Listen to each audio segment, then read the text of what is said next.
Check podcast, where we look at the whole picture in childcare while keeping you a step ahead. I'm Alicia. And I'm Monique. And today's episode is about theories in childcare. Theories. Yes. We're going to be discussing a few different theories that you can find in childcare and different childcare environments and schools and other places that your child is learning and growing. Yes. I know a lot of parents don't know the difference with the theories. There's a lot, but we're going to stick to the most popular ones. Yeah. Kind of give you a whole explanation of like how it's implemented in the childcare, what it is, how the kids learning, and then we'll go from there. Yeah. So the ones we're going to talk about today are Highscope, Montessori, and play-based learning. Yes. Those are the three that is very, very popular in a lot of different places, not just like in America, but just really worldwide. Yeah, a lot of places use these different types of learning curriculums so that they can serve their children as best way possible. Anyway, but I can go into Montessori first. Yes. So Montessori is a type of sorry, y'all. Montessori is a type of learning curriculum that some people use and they start at like 3 years old and they go up to middle school, I believe. It might even go up to high school, but I know definitely up to middle school. They do. Yeah. And it is a self-directed type of learning for children. So which means your child chooses how they learn or what they learn. Not necessarily how, but they choose the lesson that they want to learn for that day or for that week or whatever they want to work on. The Montessori method is very hands-on, and it is collaborative with other children, and the purpose of it is to make sure that your child is learning on a level that they can stay on their own track. My children are both in Montessori. I have that experience with that personally because my kids have been in Montessori since they were 3. They're 9 and 7 now. Well, he'll be 9 in May, but they're 9 and 7 now, and they have been in it since they were 3K. They started half a day, and then they start full day when they turn 4. So that has been a very interesting experience because all kids are different, and my kids really experience it differently for each of them. My youngest son, the Montessori method really, really works for him because he is an independent type of child, really likes to do things on his own, work things out for himself, figure things out. My oldest child, not so much. It's more like I need somebody with me to walk me through things. So, but he's still in it for now, at least. But the Montessori method has a lot of manipulative lessons. Most of the lessons are tactile lessons. You use your hands, you touch, you build things, you take things away, you draw, you write. It's a lot of hands-on learning. Everything is on you using your hands to learn. And also another thing about Montessori is the collaborative part where you're like, if I'm having an issue with the lesson, I'm gonna go to my friend Monique in my class who knows this lesson, and Monique is gonna help me, not my teacher. I was gonna say, is it more because it's a lot of them do multi-age, right? Yes. So you learn from basically your peers. Yes. Gotcha. So like, my kids are in 1st and 3rd grade. In their class is 1st, 2nd, and 3rd graders. So, and it's a class of 20. They don't go past like 20, 22. So it's not a big, large class. It's 2 teachers. And so they have small numbers pretty much. Yeah. And they often work in pairs. So they often choose a partner and work on their work together. Okay. So, and that's also hard for my oldest child because he likes to talk and play. So it's very good. My other son, he can just go get his stuff done and keep it moving. So with Montessori, it sounds like to work for a kid, they have to be able to self-regulate. Yes. They have to know that you have to get this done. Right. And then when you're done, you go on to the next. So right. if a child is easily bored or they just get distracted really quick, it might not be the best learning environment for them. Yeah. And then another thing is, it's like, and that's what my son always says, I'm bored. Mm-hmm. And it's only because I feel like he's not just being engaged enough because he has to do everything on his own and whatever. You have to engage yourself, basically. Yeah. And if he needs that spark, somebody to help him get to that point. Which is why we're considering removing him from that method, and which is fine. Like I said, every child is different. Every child is not built for the same type of learning. You know, and he's one of those children, and I'm okay with that. You have to recognize that in your child, and that's like another thing when you're choosing these type of school or child care center for your child to go to. Consider it. So when he first started, of course, I didn't know what he was good at because he started so young. Mm-hmm. You know, I get grow into it, but he grow into it. No time to figure it out. No time to do it. You know? Yeah.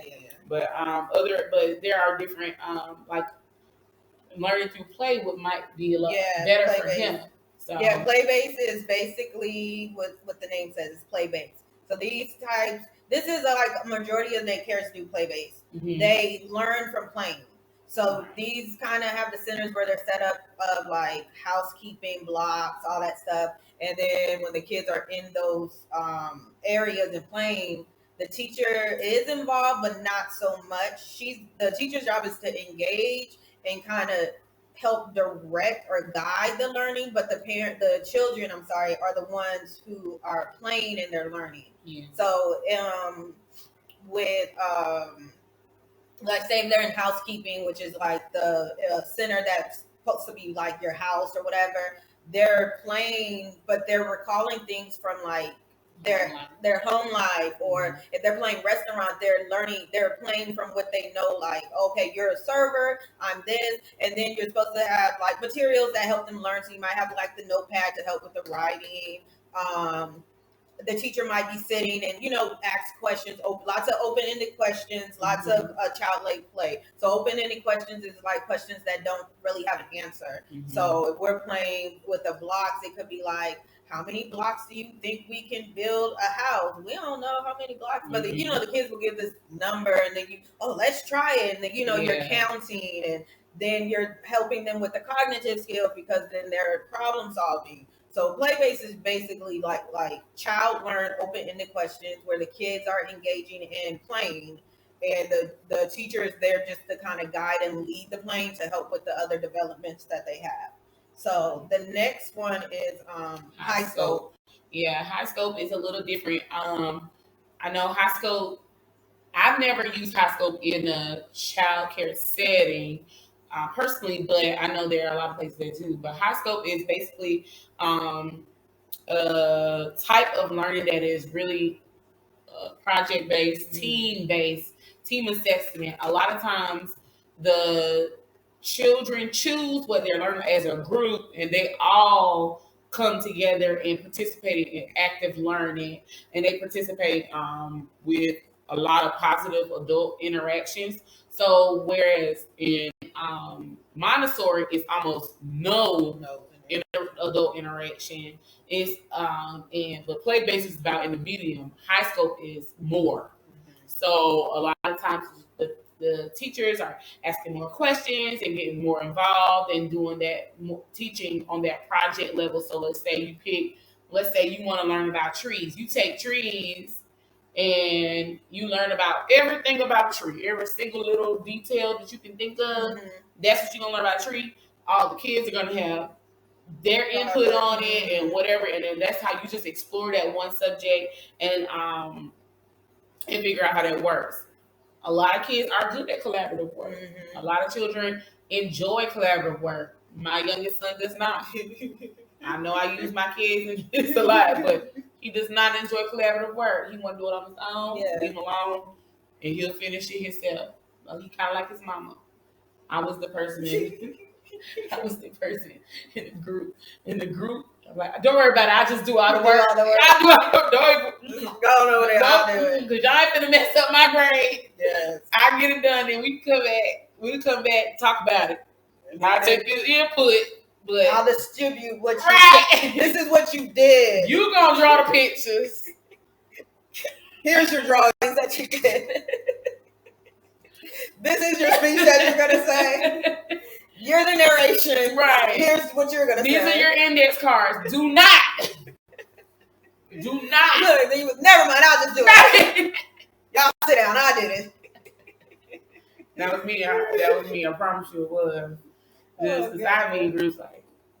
Anyway, but yeah, that's Highscope. So and then Highscope also has the assessment at the end to make sure. A lot of the like play-based don't have assessments. The teachers kind of assess as you're watching the kids play, as you're asking questions to kind of see where the development is. I know Montessori is just about like them completing the task and going to the next one. But with Highscope, you'll actually have an assessment to make sure whatever concept is taught has been retained. So those are basically the three major theories or curriculums or whatever you want that's used in childcare. And so when you go to a childcare, it's good to ask like, what do you guys use as daycare? But keep in mind, a lot of daycares mix them. Like I would even say I mix all of mine. We do projects that might last a day or two. Like I'm about to do a butterfly thing, and I want to buy a butterfly thing and put the caterpillars in it. And that's considered a project because we're going to learn about caterpillars, and it's a long ongoing life cycle. Yeah, and then I can add and build from week 1 to week 2. But then I do a lot of hands-on. A lot of my circle times and everything, I don't hang nothing up on the walls. Everything is at their level. When we're going over letters, they're pointing to the letters. They're pointing and touching whatever I can get that they can actually feel what we're talking about. We did the letter I. Ice starts with I. So I bought a bucket of ice and we hid little magnet ice in the ice, and they had to dig. And it's hands-on because they're actually touching the letter I. They're touching ice that starts with the I, the letter I. So it's hands-on. I have a student like that in the class. He's always like, so we were working on his letters and stuff. He's 4, so we really, really kind of intensifying what he's doing. And so but his favorite thing is, can I trace it? So you show him a letter and you're like, can I trace it? And if he traces it, he knows what it is. If you just show it to him, he don't necessarily connect it tactile. You gotta touch it. That's the differentiated learning. Yes. Or different learning styles. Yeah, definitely. We need to do it. Yeah. That's right. That'll be next. But that's a good one. I'm gonna use that for him because he has to touch it. And I realized that that's how he do retain it, touching it. So, but that's a lot of different types of styles, and sometimes you gotta really pick when you're in there, your child's in there, and you involved in what they're doing in the classroom, picking what they are doing and what's best for them, what's the best fit for them, really, really helps with other aspects of class and learning and their personalities, and it reduces a lot on problematic things happening because there are times where your kids in the classroom, kids act out. They act out. Kids will act out when they have situations where they're not being challenged or they're not really understanding what's going on. So, did you hear about that story about that little kid that little 5-year-old that sent the teacher to the hospital? The hospital? What happened? Please inform me. Elaborate, please. Yes. Look, don't let me get no flashbacks. PTSD. Hey, pray for y'all teachers because we be going through. We going through. So look, there's a story. Hold on, there's this story. Oh, I wish I could let y'all listen to the thing. I'm gonna just kind of read it.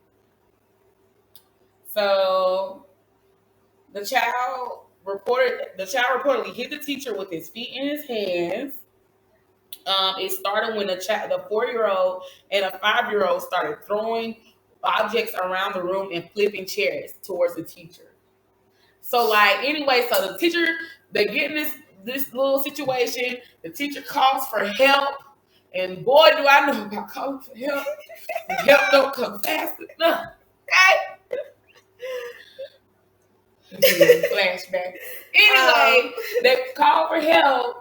And so an officer comes. I'm not really sure. They didn't really specify who the officer was or whatever. Officer comes, said that the teacher was feeling faint. He tried to lift the teacher up. The teacher couldn't stand. And when paramedics got there, she was unresponsive. They had to take her out on the stretcher. It's a whole thing. And it's just like, dang. What could have been done differently in this classroom, or why did this child act out, or why did this child have this type of response, or these children really, because they said it was 2 kids. So why did these children have this type of response in this situation? So we don't know what really went on. So if it's even a repeated. Yeah. But also you got to really consider like how things are, how the environment is in the classroom. What are they learning? All that really does have an effect on it. But then we also got to know some kids, it goes beyond what we can physically do. They might our control be something else going on. Right. But listen, it happens. More than you know. 5, 3, 2-year-olds, they will throw. I can tell you some stories. We've had a child throw a chair. The chair bounced off the table, hit another child in the forehead. That child had to go get stitches. The next day, the child came in, thought because he's able to throw chairs and it was okay, he threw another chair, broke the glass. See? And then so the question becomes, what would you do? What would you do? There's not much you can do, especially in your daycare. When I tell you there's so many stories, like I've been kicked in the stomach while pregnant by a little 5-year-old. No, he was 4. By a 4-year-old. Literally kicked me in the stomach. See? And normal people will be like, oh my God, not me. I called the cops on the guy. Right. And I'm pregnant, good and pregnant. And he came and kicked me on purpose. And the only thing I could do is get up and go to the back of the room.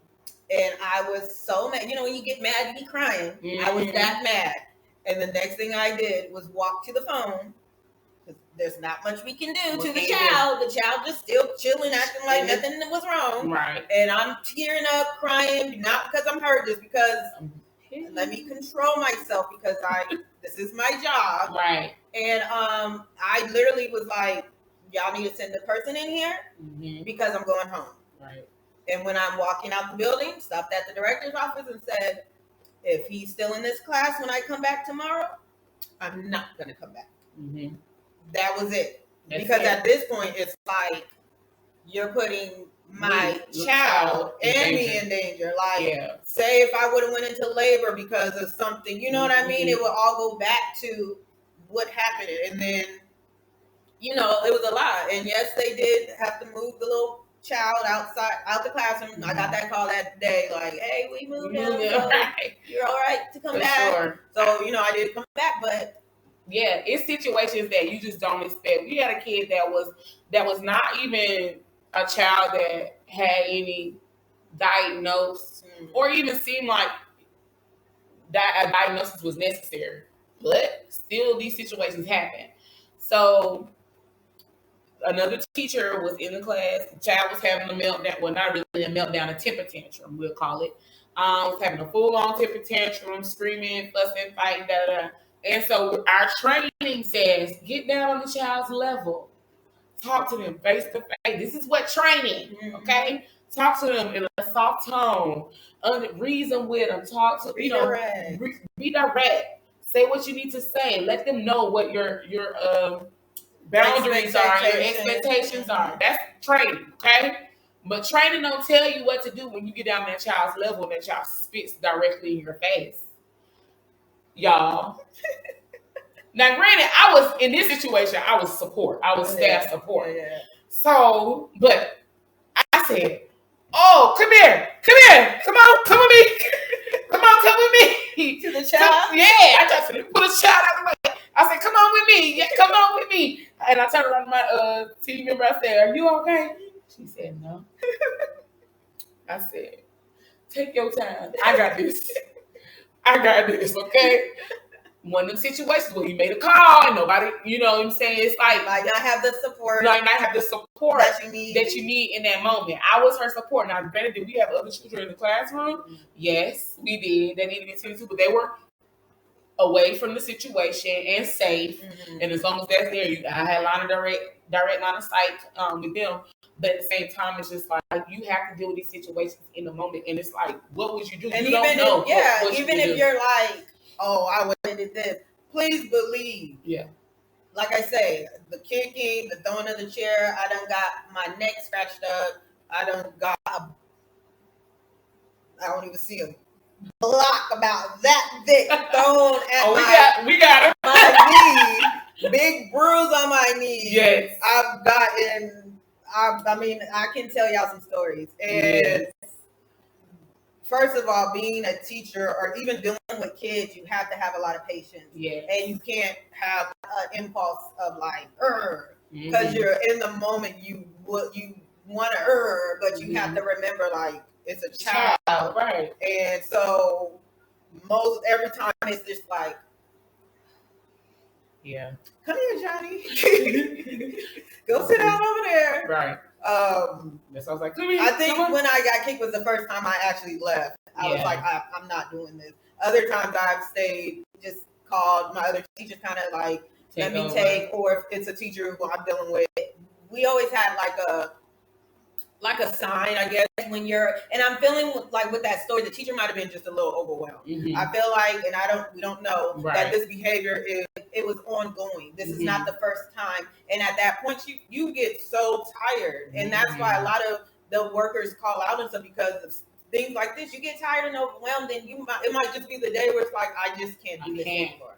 I can't do this. But luckily, like I've always had a team where we would have little clues, or I might walk by like, hey, you good? You need me? No, you got it? Okay. Hey, you good? Can you get them? Okay. Come on me. So, we knew each other's signals or questions to ask and not make it so much about the child, but just like, let me get this. And if you're a provider, it's important for you to know yourself. Because I know there will be a time like, Monique, come up. It's time to switch. Because it's okay. I can't. Yeah, it's okay. And you want your providers and your teachers to be able to recognize that about themselves. You want them to be able to come in and say, okay, I need some time, or do you need some time? You want that time. And it should be given, not like, for sure. I don't feel like dealing with this, I'm going to just leave the teacher in there. Yeah. Or even if it's not even like a daycare setting, it's just a relative child that you know. Yes. As a parent, your child might have these issues where, I've heard kids tearing up houses and the parents have to lock themselves in the bathroom and stuff like that. It's okay to be able to feel yourself like, I can't handle this, and you get your support. Because if the teacher would have reacted in a different way, it would have been more of, that teacher. I think it was a story about the little one teacher slapped the boy in the hallway. Oh, that was a couple years ago. No, that just happened. Oh. He slapped the boy in the hallway. I gotta show it to you because of a hoodie or something. But you just gotta be able to control. Yeah. And you gotta be able to know when is your breaking point, and that it's okay to walk away. Yeah. It's okay. If the child is throwing everything up in the house, guess what? It's materials. Get yourself out with whoever's with you into safety. Let the child do what they gotta do, and when everything comes, they can't do it forever. Then you can breathe in. I know there's ways you can talk to them. I've had to talk kids down from the ledge a couple of times. So I mean, you just gotta know your breaking point, and what to do when you're at that breaking point, and not to react, and and more importantly, like, we need to figure out why kids is acting. Like, what was that 5-year going through? Why did they both? What's going on? It might not be the environment, it might be the teachers, it might be like you talk about kids having a stressful day, or something other than we talked about behaviors. It might be that she behavior. It might be they're stressed at home.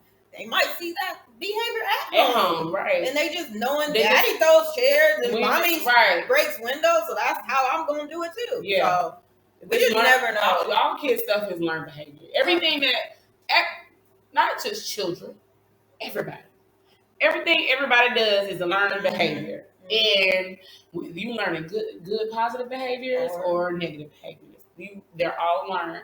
And you just have to be able to break the negative behavior cycle and introduce positive things. That's why we say it's always important for you to show your children different things, give them different exposure, allow them to be able to experience different types of teaching, different methods, different this, different that, to get what they need. Right. Because that is just the main line, the main thing that will help your child grow and develop in a positive manner. Another thing that could have helped, sometimes children need a distraction or something else to do. Busy work. And even with, knowing your environment and stuff, like if your kids are growing, you got to go with it so children to get bored or whatever. So anyways, I'm so excited because I'm buying new toys for my center because I'm getting older kids now. I was with toddlers, 1 and 2 year olds, and a lot of them are turning 3, and I'm getting new kids who are 3. So I decided, let me do a bulk order new toys. So toys and materials. We're going to review one of my new toys. I'm so excited. So this is basically, what is that? iHeartPro. iHeartPro. And it's iHarpro. iHeart. I read it in the thing. So it's can you read it? It says busy book toddler education activity for ages 3+. Remember to always buy toys that is age appropriate. Three and up, even though it says toddler. So basically, this is my first time opening it, so you guys get to see it as I'm opening it. So, well, let's look at what busy books are. Busy books are basically like little things that they can do that they sit at the table or whatever, and it just to keep them busy as they're learning. And this would probably fall under play-based learning. Yes. So this would be a play-based learning activity. So it comes with a little book, and every page has a little activity, colors. I'm not going to go through all of it. And it's easy to move because for 3-year-olds, they needed something that they can hard cardboard paper. So they can move around. So that's a good quality. Is it hard? It's durable because you're not going to be chewing and touching it and drooling. So this is very durable. So it has about 15 pages of stuff, learning numbers and stuff. And so with the busy books, I like this one also because it has its own Velcro. So the Velcro you would stick on, and this is stuff like you can make at home. You don't even got to order this. Like you can easily print some stuff off with the letters, laminate it. Get you some Velcro. So with the Velcros, you stick it. You stick a little Velcro on each. Well, these are the letters, so you stick it on the letters. And then you would find, look at the little pouch it comes with all the stuff in it. I'm so excited to use this. So here's the letters. So these are all the letters in here. And you would stick the other side. There's a soft side and a hard side on Velcro. So make sure y'all. The best thing is put the soft side on what the kids are going to touch. Yeah. So the soft side will go on this. So you put the soft side Velcro on here. And then it's just a way for them to match the letters. So this is just, they got to do 26. Yeah, there's 26 letters.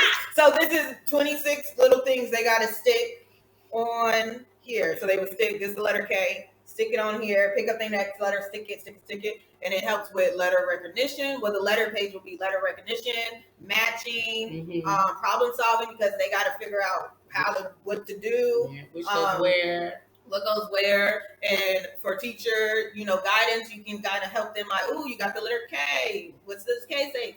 K, okay, put it on there. And then they take it off. So also it goes on to fine motor skills because they got to stick it on. So with this little kit, like I said, it comes very durable, very easy to flip. It has lots of activities. I think there was like transportation, learning about trucks and cars and stuff. And like I say, it comes with its own Velcro, which is good, so you ain't got to go buy it. Right. And then it has every page for the activities. It has its own little Ziploc bag, so it comes. And then it looks like everything can just kind of fit, keep it together. Just little stuff that kids can do. And like I say, you can easily make this if you don't want to spend the money. Yep. You can make this at home. Very good job, iHeartPro. They did good. Yep. I like it. Kids really like stuff like that. And then honestly, like just the sound of Velcro going on and off. They can do that all day. It's all day. It starts with just them doing that, and they can ease up into the learning. But when I say that, probably could be a 15-minute exercise, and then flipping through, and also because it's the material is put on, you can get a dry erase marker, and instead of doing the Velcro, they can trace. If they can do that, they can trace, they can color. So it can go into another activity to help with other development. You can build on it. That's a good activity. So it's called iHeartPro Busy Book for Toddlers. I will make sure I put that in the description. So if you want to buy it, or you can hit us up to let us know. Maybe we can share the link on the Facebook. I'll make sure to put the link and stuff on there. So basically, we'll just recap. Yeah, so basically, just keep in mind, like we said, so many different things you always got to keep in mind when it comes to choosing your child's the best way to learn, or learning about your child so you can know their best way of learning. Highscope, Montessori, play-based learning, whatever it is. There's so many. It's so many. Yeah, you can. As parents, as anybody with kids, research the theories.